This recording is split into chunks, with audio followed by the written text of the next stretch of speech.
Olá, boa noite. Meu nome é Marcos e eu vou apresentar o meu projeto Detector de Colisões de Horários usando árvores. Ele foi desenvolvido para disciplinas de Algoritmo e Estrutura de Dados 2, no Instituto de Informática do UFG, no INF, e o professor é o Vanderlei.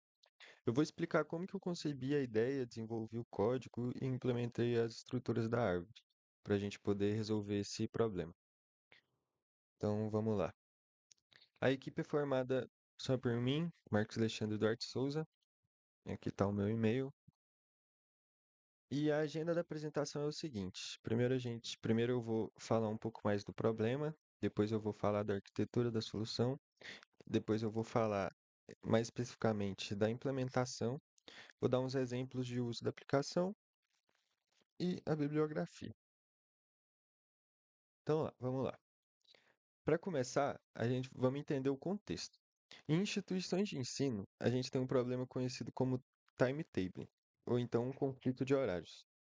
Basicamente é o seguinte: a gente precisa alocar recursos, como professores e salas, em horários específicos. Se duas aulas estiverem usando o mesmo recurso simultaneamente, aí a gente tem uma colisão.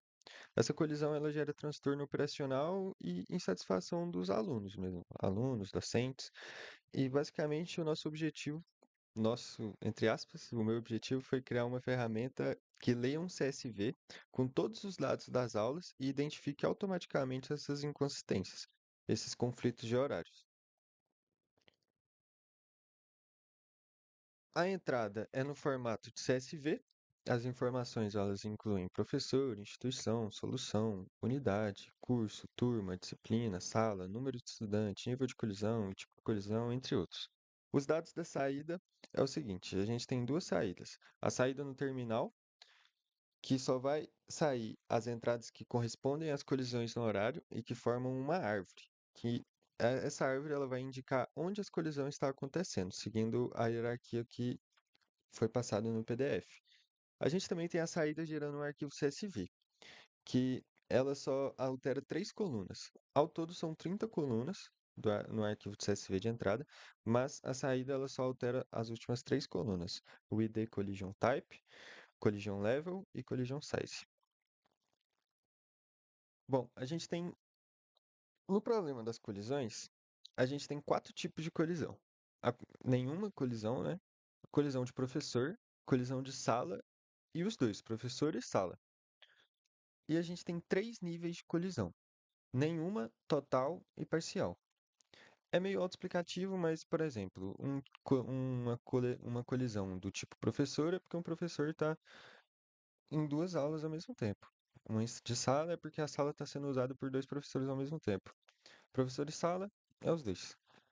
Total é caso esteja ocorrendo 100% do conflito de horário, ou seja, o tempo integral da aula, e parcial é, né, parcial, só um pouco. Agora falando sobre a arquitetura da solução, a arquitetura geral. A linguagem utilizada foi Python. A arquitetura da solução ela é modular. Então, primeiro a gente carrega os dados do CSV via o arquivo carga CSV. Depois, a gente detecta as colisões usando uma árvore binária de busca, que fica no módulo no arquivo árvore tempo. Depois, consolidamos e organizamos esses conflitos em uma árvore hierárquica com os arquivos árvore hierarquia e relatório. Por fim, a gente exporta um CSV de saída e oferecemos uma interface de menu, que ela está implementada no arquivo menu.python. Cada etapa ela é independente uma da outra e é focada em uma responsabilidade específica. Então, basicamente é o seguinte: a arquitetura para resolver esse problema das colisões é a interface do usuário, que ela é composta por esses dois arquivos menu e main, que vai para o módulo de processamento, que é composto pelos arquivos carga CSV, árvore tempo, entidades, árvore hierárquica e relatório, e as entradas e saídas, que é o dados.csv, que é o arquivo de entrada, e colisor de saída, que é o arquivo CSV de saída. Agora, por que usar uma árvore? Se eu comparasse cada aula com todas as outras diretamente, eu ia ter uma complexidade O n ao quadrado. que fica inviável para grandes bases de dados. Por isso, eu optei por uma árvore binária de busca, que é ordenada por id begin slot. Assim, inserir e buscar na árvore ocorre na complexidade O log de n. Além disso, eu implementei a poda de subárvores, que ela faz? Sempre que o intervalo não pode colidir com o do alvo, eu pulo todo o ramo. Isso reduz drasticamente o número de comparações. Explicando mais sobre os detalhes da implementação, no arquivo árvore tempo, eu defini a classe notempo, que ela contém referência a um objeto aula e ponteiros esquerda e direita. No método inserir, eu comparo o id begin slot para posicionar cada aula na árvore. Aqui está o código, o trecho do código. Para detectar as colisões, o método buscar ele percorre recursivamente a árvore e em cada nó eu verifico se o dia coincide e calcula sobre as sobreposições de slots usando max, início e min, fim. Se houver a colisão, eu adiciono o nó à lista de resultados. Em seguida, eu decido se devo explorar sobre árvores da esquerda e ou direita, com base nos limites de intervalo, executando a poda de ramos irrelevantes. Aqui, por exemplo, a poda da esquerda, poda da direita. Aqui verifica a sobreposição no mesmo dia.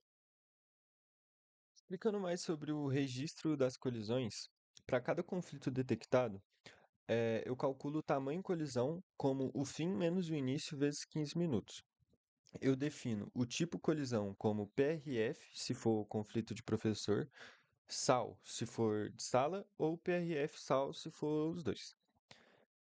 Eu determino o nível colisão como total, quando o intervalo ele engloba completamente o outro, ou então parcial, se for o contrário.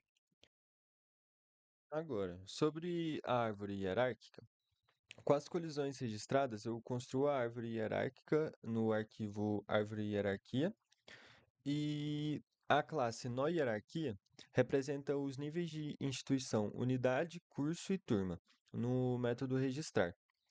Aí eu navego ou então crio nós nesses 4 níveis e anexo cada conflito ao nó da turma correspondente. O resultado é uma estrutura que reflete exatamente a hierarquia mostrada no PDF. A impressão do relatório é feita da seguinte forma: o relatório ele é produzido pela função imprimir relatório, que percorre recursivamente a árvore. O relatório, ele imprime somente as turmas com colisão, então meio que ele tem um filtro, ele não pode imprimir todas as turmas, a não ser no arquivo CSV, que no arquivo CSV tem todas as turmas, só que aí tem um campo mostrando se tem colisão ou não. A geração do arquivo CSV de saída, a exportação do CSV de saída é feita da seguinte forma. No arquivo menu, o programa ele lê todo o arquivo original e reescreve todas as 30 colunas usando o atributo dados originais de cada aula.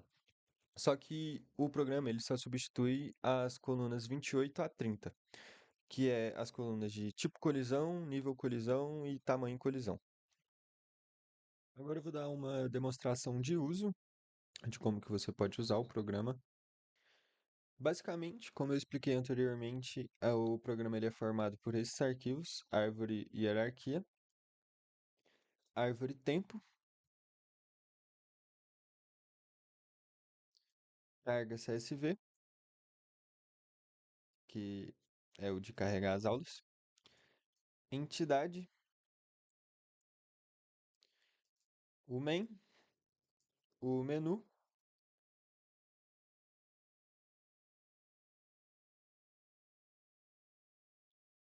e o relatório.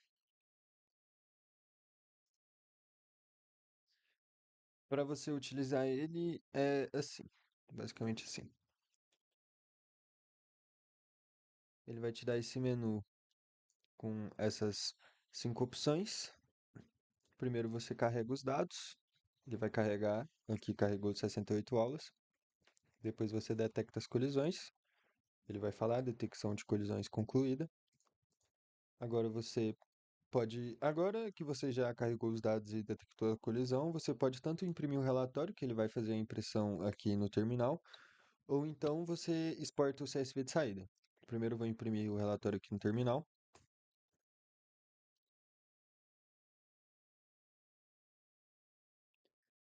E agora eu vou exportar para um CSV de saída.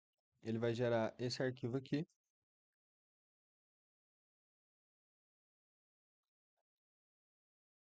Inclusive, deixa eu excluir aqui ele.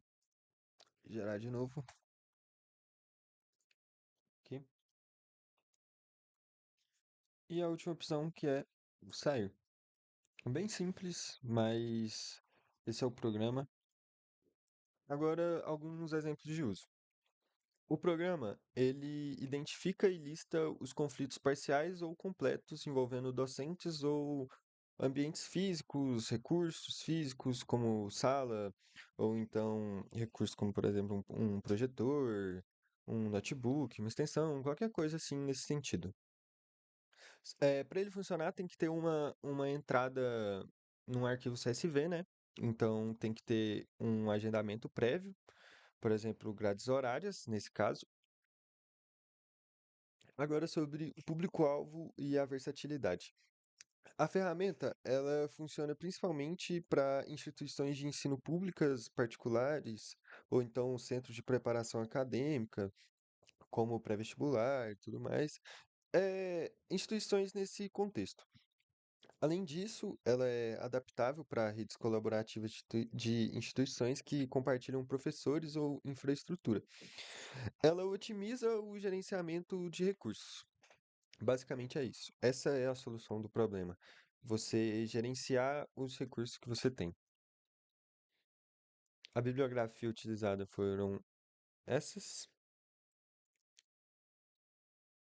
E muito obrigado pela atenção. E é isso. Espero que tenham entendido e gostado.